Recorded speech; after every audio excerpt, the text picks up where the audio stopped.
Welcome everyone to our annual gift giving webinar for 2023. My name is Katie Frederick and I am a digital content manager in the Connect Center.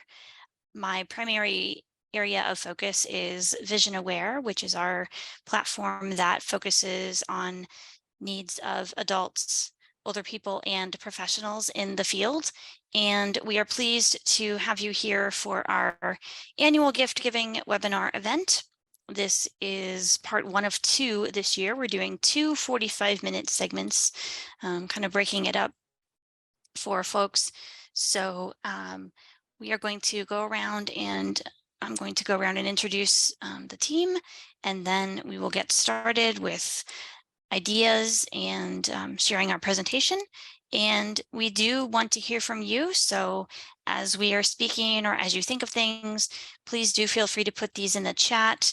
We are going to be distributing a handout following the webinar with a lot of links, resources, ideas in it to people who have registered. So do feel free to put those ideas in the chat.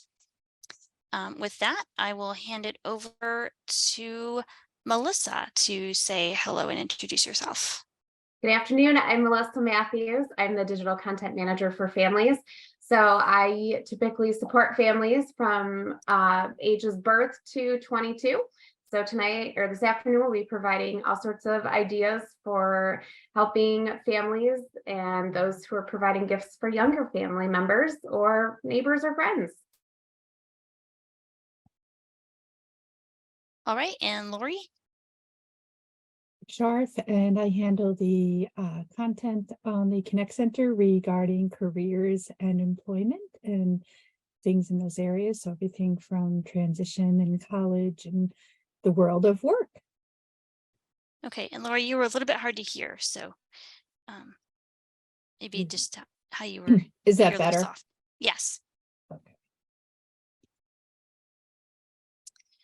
All right, and Richard, do you want to introduce yourself?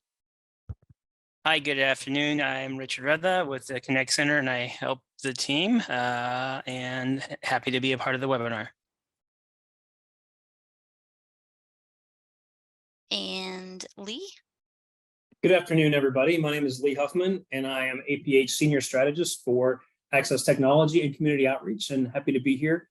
I work with a program called APH Huntington, where we learn to support and provide resources toward rural communities across the country. Excellent. So we are talking about gift giving and kind of taking a little bit of a different approach to it this year and focusing more on what we're calling experiential gift giving. So this is a concept that we discussed as a team. It was brought forward to us, and wondering if Melissa, maybe you want to start us off by explaining to those of us who might be a little bit unfamiliar to this concept like I was, what does experiential gift giving mean? Absolutely. So someone who has two children, we know that our children need no more things. They don't need things filling up their space, our home. And so therefore, the last couple of years, we have focused on doing different experiences. Again, as I have two children, both have albinism, so we try to do different activities. It could be skiing, or it could be going to a different museum, or some of those types of things.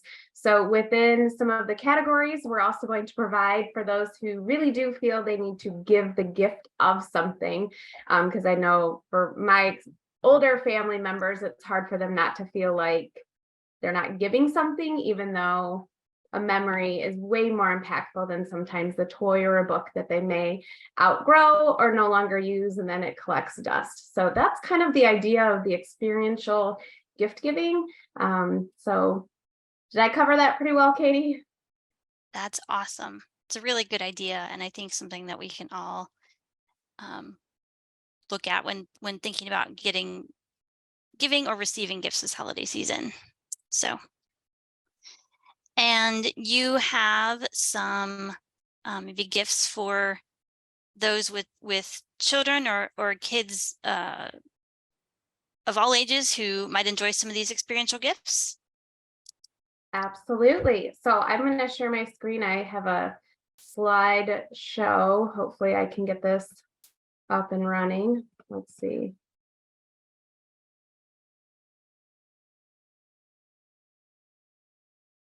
All right, and we just lost Melissa. There she is. Oh my goodness. I don't Welcome even know. back. I don't even know what just happened. Okay. Is it so? Okay. I apologize. I was trying to open up and share my screen and then it said, I don't even know. Okay. So I have on the first slide a picture of some headphones, and this first part is talking about digital. So everything that you could be getting for someone in the digital theme, those headphones or those earbuds. I know my kids have phones, but before that they had tablets. And so therefore, sometimes the games that they're playing or the songs and the music or the books that they're listening to, you don't want to always hear that through the car. So headphones are a great option. A ring light for those older teens who might be exploring some either makeup, which we'll get into a little bit later, or working with social media or those types of things. A Bluetooth microphone. I feel like in the era where everybody wants to hear themselves connected with the headphone, telling stories, being imaginative is really kind of a fun thing for kids, allowing them to play a little bit in the digital world, but in a safe space.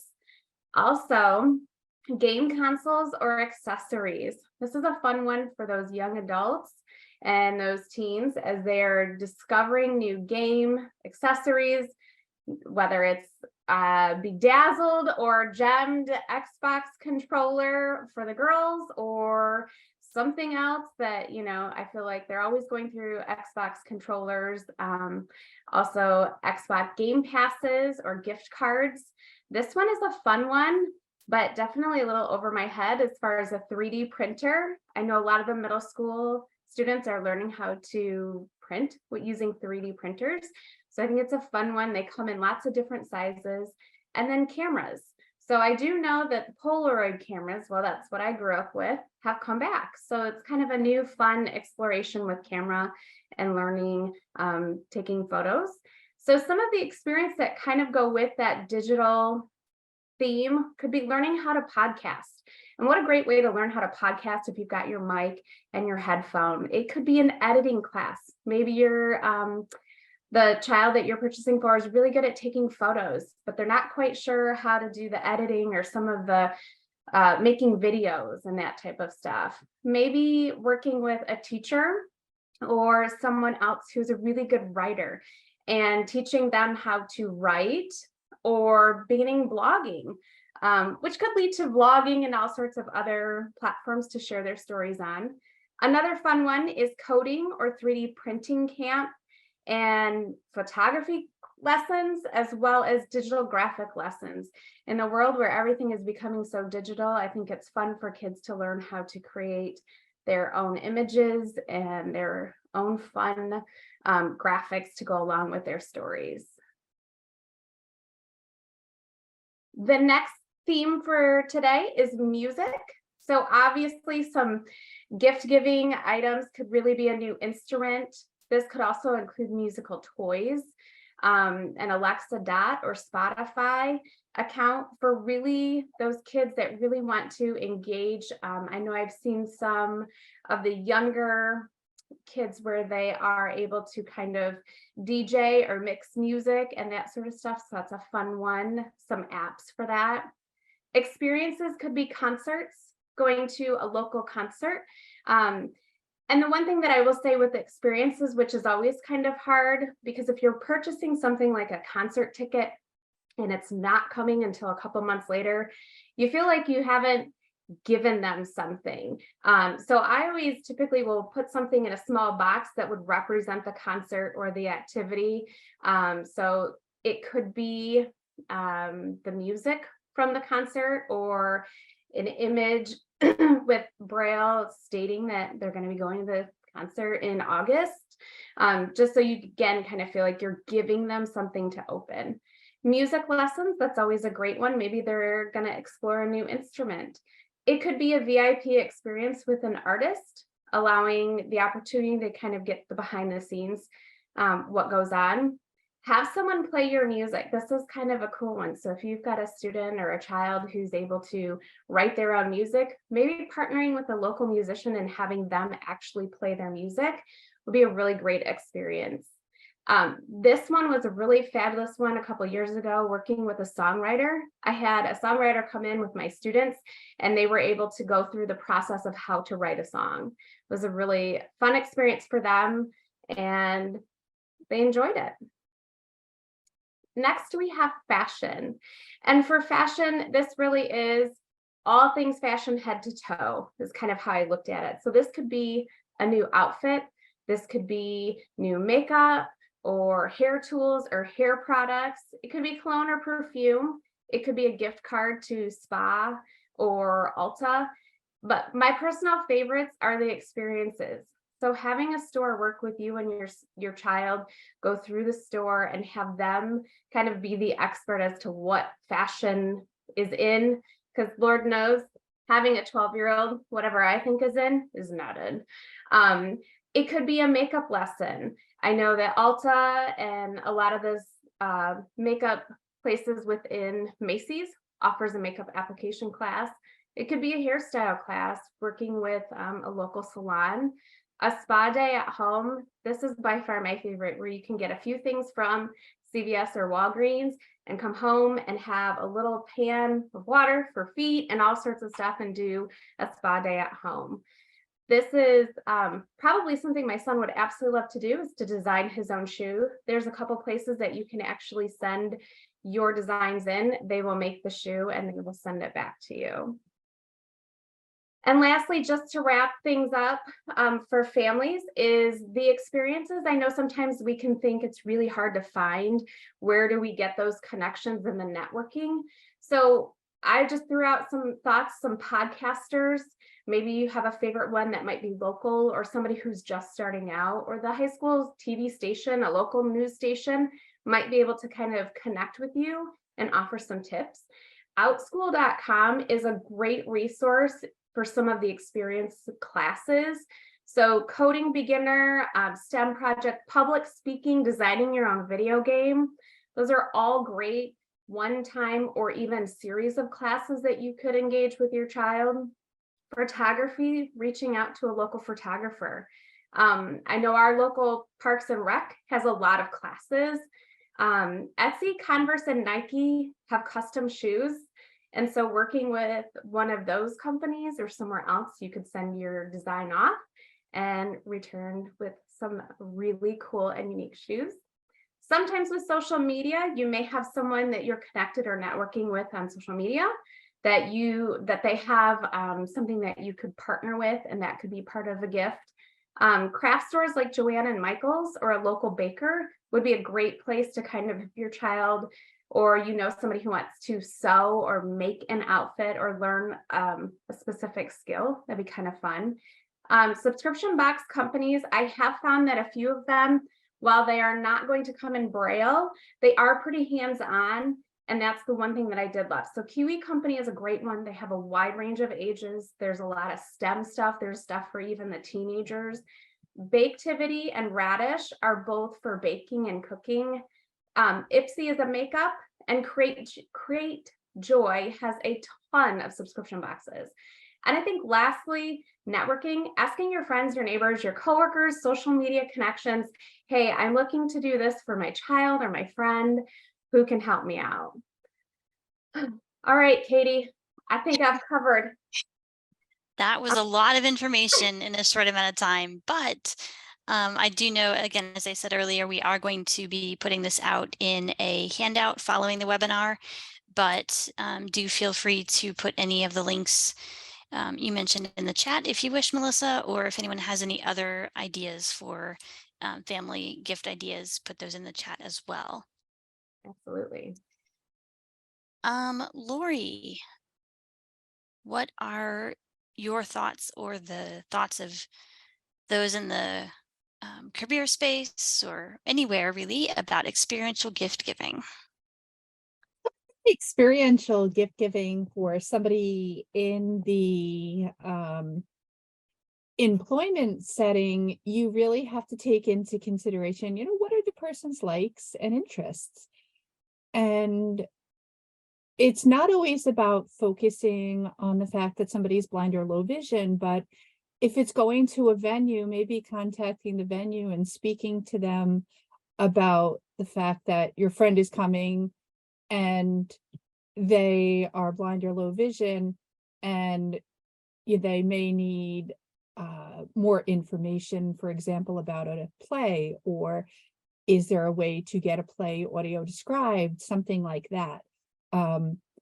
If it's something that can be described, there are resources to look at that would help you through a lot of venues to make things more accessible. So don't always think of the burden is on you as the gift giver, but reach out to venues and and also help them think of how to make something accessible.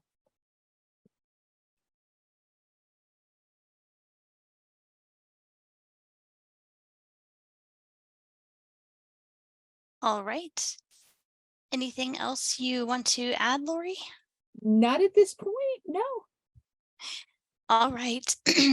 So for the when looking at the topic of experiences, again, some of these are, not necessarily material things. So it's not going out and, buying something for someone, an actual gift, but, even now in this day and age, digital gifts are still considered gift worthy, and some of these are pretty good options. So looking at some ideas for the for digital, maybe looking at, and this could possibly apply to those who might be interested in the career space, looking at something like possibly participating in a coding class, or going to a local store. I know here we have a chain of stores called Micro Center. They're an electronics store, and they do a lot of really neat 3D printing type of workshops.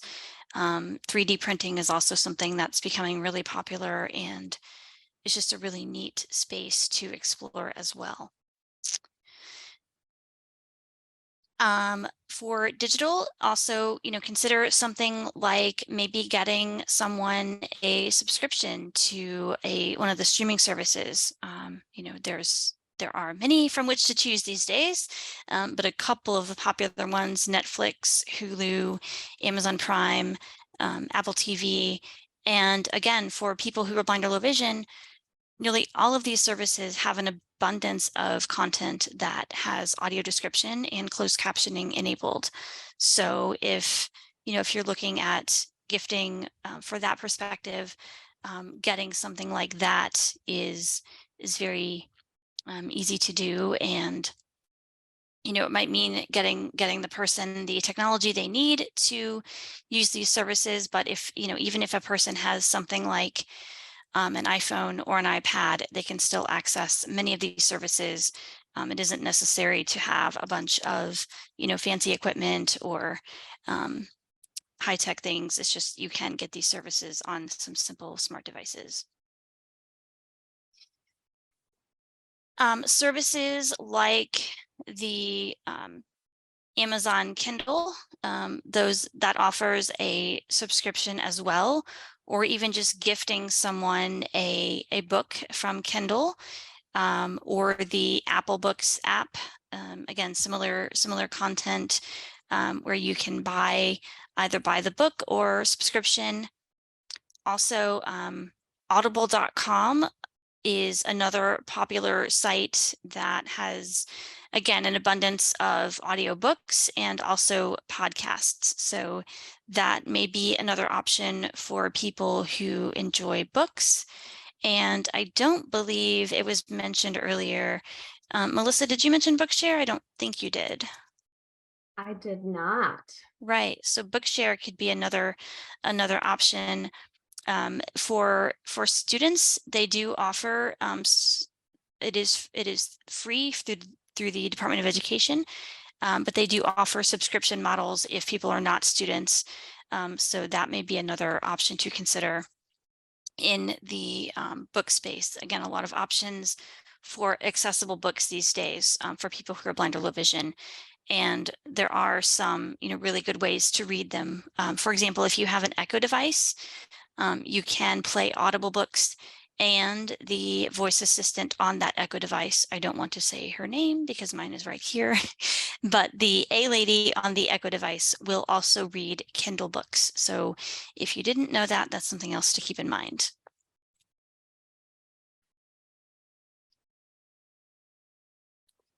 Music, again, we talked a little bit about music earlier, but looking at it more from, in a perspective of there are streaming services, Apple Music, Spotify come to mind. These are two popular ones which allow you to not only, listen to the music and content, but also have, again, podcasts and news that you can subscribe to. And having these, monthly or yearly plans allows you to, save songs, create playlists, do a lot for a subscription fee.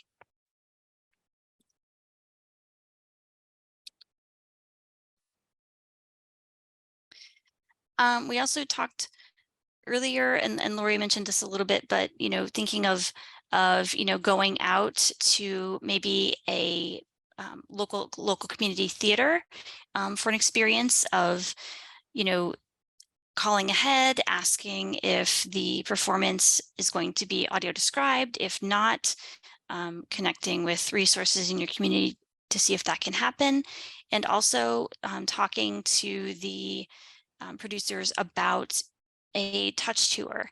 This is something that I've had the opportunity to do where I live in Columbus, Ohio. We have a pretty active community in the arts, and we have audio described performances of oftentimes many of our children's theater programs are audio described in addition to others. And they offer a touch tour beforehand. So prior to the start of the show, we were able to go on stage and check out, kind of get a layout of how this, an idea of how the stage is laid out, and also examine some of the characters' costumes, which is really cool. That's a really unique opportunity that for people who are blind or low vision of all ages, this adult enjoyed it a couple of years ago. So again, it's a gift that is really neat for all ages to enjoy.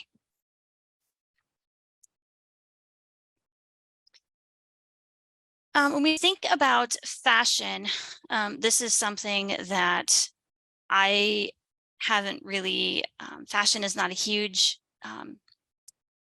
favorite thing of mine. I'm not a big fashion person, but there are some ways for people who are blind or low vision to that make shopping a little bit easier. So Nordstrom has what they call a personalized shopper. So this is available at many Nordstrom stores around the country. And if you go to the Nordstrom.com website, there is information there for how to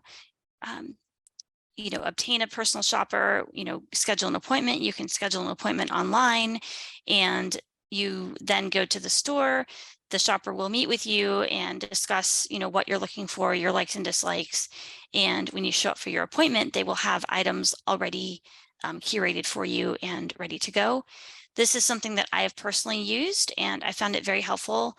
I had a shopper a stylist who was good at telling me, okay, that outfit looks good on you, that the other one maybe not so much, so you may not want to buy that one. But again, they were able to help me when I needed to find a specific outfit for a specific occasion. So the personal shopper is a good idea, a good touch. And they are able to help with all kinds of shopping. So again, as we touched on earlier, maybe that's makeup or other, accessories, or men, women, or kids clothing and accessories. So the personal shopper is a great way to go. The try before you buy options have become quite popular in recent years. So Stitch Fix is one of the companies that I've also used and tried in the past. And the setup process with that, if a person is blind or low vision, they might need some assistance filling out their profile, because you do have to kind of, choose, what your body type is and your fit style, just so they can get an idea of clothes, how you like your clothes to fit, before they ship things to you. But once your profile is complete, you can then request a fix, it's called, and you receive a box of items. I believe it's up to 5 items that they send to you in the mail. It comes, you try the items on, determine what you want to keep, if anything, and then you pay for what you keep. And if you don't want anything, you just put things, there's a self-sealed envelope in the box with your items that comes, and you put your items in that and send it back. I've used this multiple times. I actually decided to stop because my bank account was complaining a little bit, but the prices are, pretty reasonable, really. I mean, there might be a little bit more, but it's a really great way to try before you buy, and also to have the option of, again, you only pay for what you keep. So if things aren't working out for you, you just send it back, and you're not out anything except the time. And Amazon also has their wardrobe feature where you can add some items to your cart and try them before you buy it as well, and send those, pay for what you want at, and keep what you want and pay for it.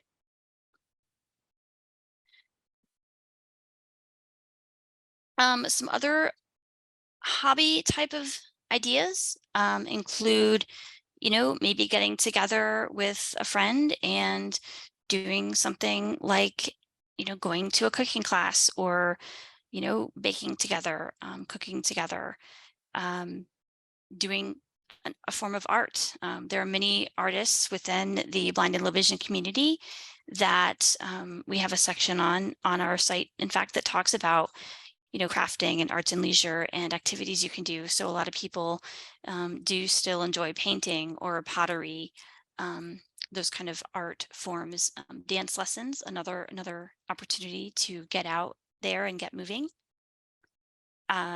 Also, maybe a certificate to an exercise program, if that's something that the person might want, whether that's an organized program or just time with a personal trainer. That can be really, really valuable for any of us, right? All of us, to get up and get moving.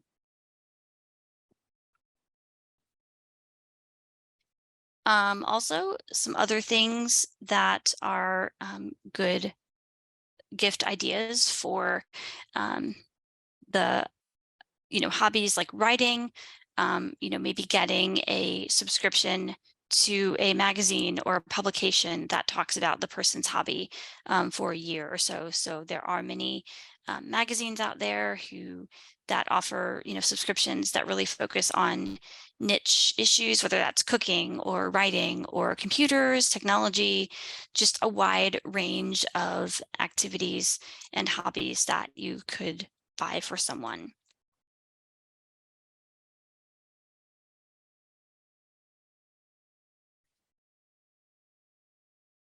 Lori or Melissa, do you have anything else to add? Anything that I skipped over? No, but you didn't skip anything. You did a great job. I was just going to add, I think one of the biggest things when thinking about the experience gifting is really just asking and understanding the person who's receiving and what they would like. We typically do the same for my nieces and my nephews. So, for example, one absolutely loves wolves. So I found a wolf park not far from us. And so the family was able to make a full day trip out of it. And my niece and my nephew on the other side, we typically take them somewhere. So it really just depends on who you're giving the gift or the experience to, and just really making sure it's something that they're really excited in. and passionate about, and then going along for the ride. Because I will tell you, there was nothing better, even though we didn't go on the wolf experience with him, there was nothing better than when he came back and he was, Aunt Missy, this was like the coolest thing ever, all these wolves, and I was howling with them. I mean, that's an experience he's going to remember for a lifetime. So I think even though sometimes you don't experience it with them, it's the afterwards of their excitement, or those that allow you to go along with them. It's fun. I absolutely love the concept of it. And you mentioned having that experience. One thing that I did forget to mention that I wanted to touch on was kind of related to we mentioned going to a play or musical with the audio description and then a touch tour, but also, checking out museums in your community or nearby museums. Again, many museums are becoming more accessible, and there are some initiatives underway to increase that. And we do have some content on that as well on our site. But looking at museums, again, there are ways that they are becoming more interactive for everyone, which also helps people who are blind or low vision. So they do offer many opportunities to touch things, kind of go behind the scenes. I know for me, when I've been at museums different times, Abe Lincoln's museum comes to mind in Springfield, Illinois, for example. I was there visiting with my mom, and they saw me with my white cane and said, "Oh, would you like to go behind the rope and touch these things?" And yes, of course I would, please. And so that is also another experience that, may not always happen, but it can often be the case. And so just, again, another good way to get out there and experience something different, something that you might not think of. Another good, I'm sorry, did someone have something? Yeah, it was Lori. I was just going to say, Yes. and just to add to that, I think, giving a venue the opportunity to think it out and plan for a person who's blind or low vision is definitely a learning experience for the venue sometimes, but it also can be a great experience for the person receiving the gift through going to visit a venue.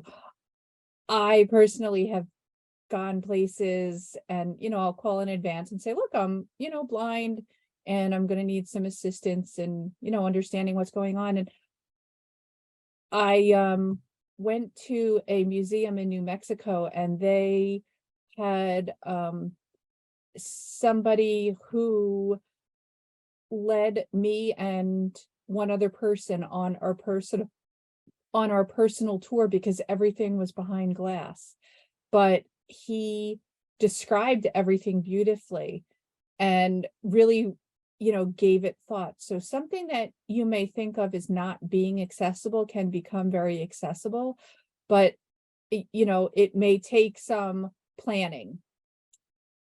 And not, not like a last minute thing. An experiential gift giving, particularly for people who are totally blind, can be something that's very simple. I remember the first time I ever experienced a waterfall up close. I remember thinking a waterfall kind of was like a fountain in the mall. Why was I wrong? So something very simple. A walk in a park could teach somebody so much.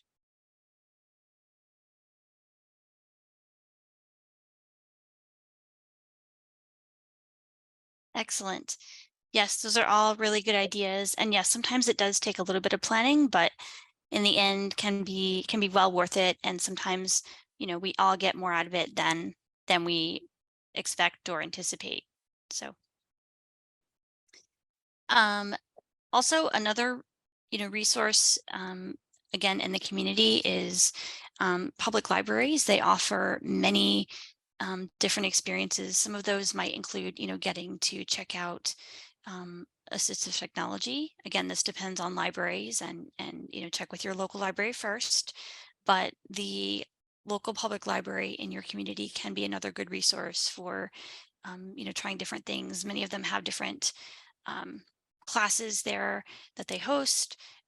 Different organizations meet there, so it could be an opportunity to learn about different organizations in the community and ways to get involved. So another good resource there is the local library and in addition, they may also have some audiobooks and ways to access audiobook information. So They also can be a good source for a 3D printer. good to know. Good to know. Richard or Lee, do either of you have anything you wish to add to our presentation today? Hi, Katie. I would also like to say, never discount the benefit or the value of your gift of time to someone who may be blind or have low vision. And I know for myself, a lot of times there are inaccessible tasks that kind of build up around your house or in your mind. Like maybe you want to subscribe to Stitch Fix, but the application process may be inaccessible. And so you may have a list of things in your mind that you need to do or want to do that there's no really accessible option for them.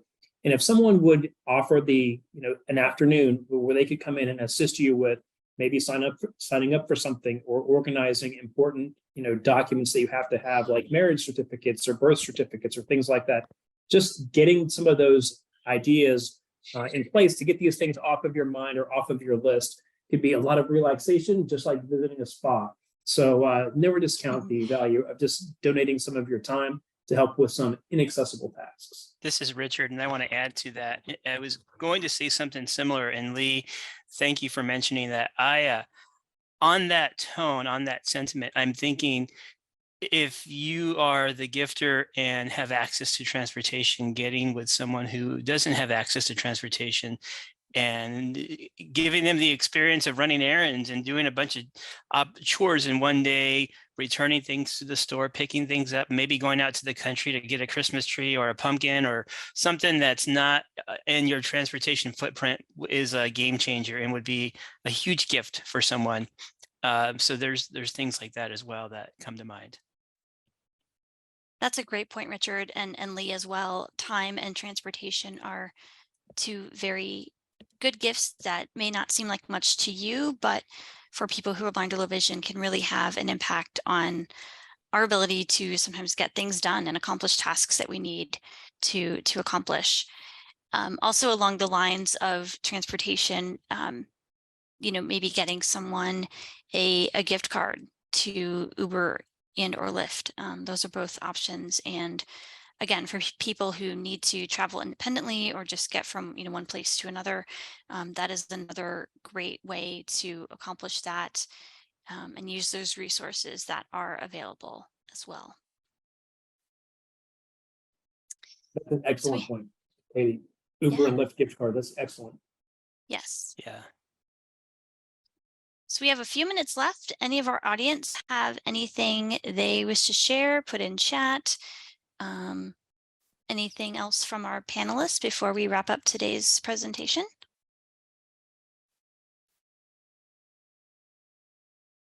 I haven't seen anything in the chat. I'm just jealous of all these amazing experiences that people are going to receive, and I won't know what happened. Right. I think it's going to make for some interesting holiday gifting this year, and really giving people an opportunity to look at gifting a little bit differently. And that's what we hope you have gotten from this webinar. Again, we are going to be providing a handout following the webinar. For those of you that registered, you will receive a follow-up email with a survey link, and we would appreciate it if you would fill out the survey for us.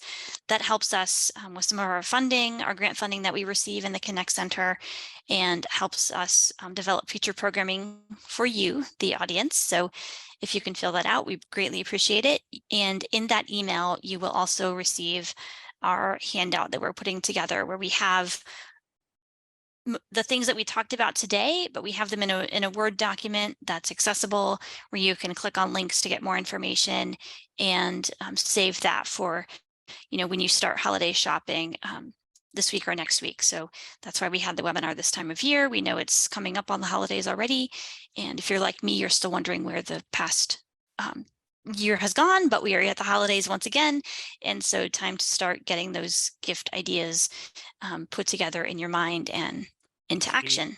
Katie, would it be safe to say for those watching the video later on YouTube that how can they get a hold of that webinar for, or the, I'm sorry, for the handout? would they email the Connect Center?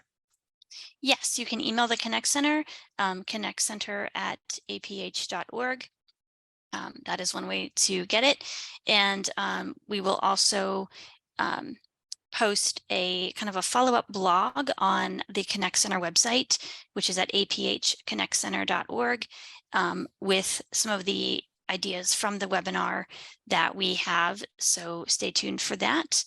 And as always, you can, we'll also mention this in our newsletters that go out here. We have a weekly newsletter that goes out next week. So you'll see a follow-up in there as well. So again, aphconnectcenter.org is the website, or send an email to just connectcenter@aph.org, and we will be happy to help you.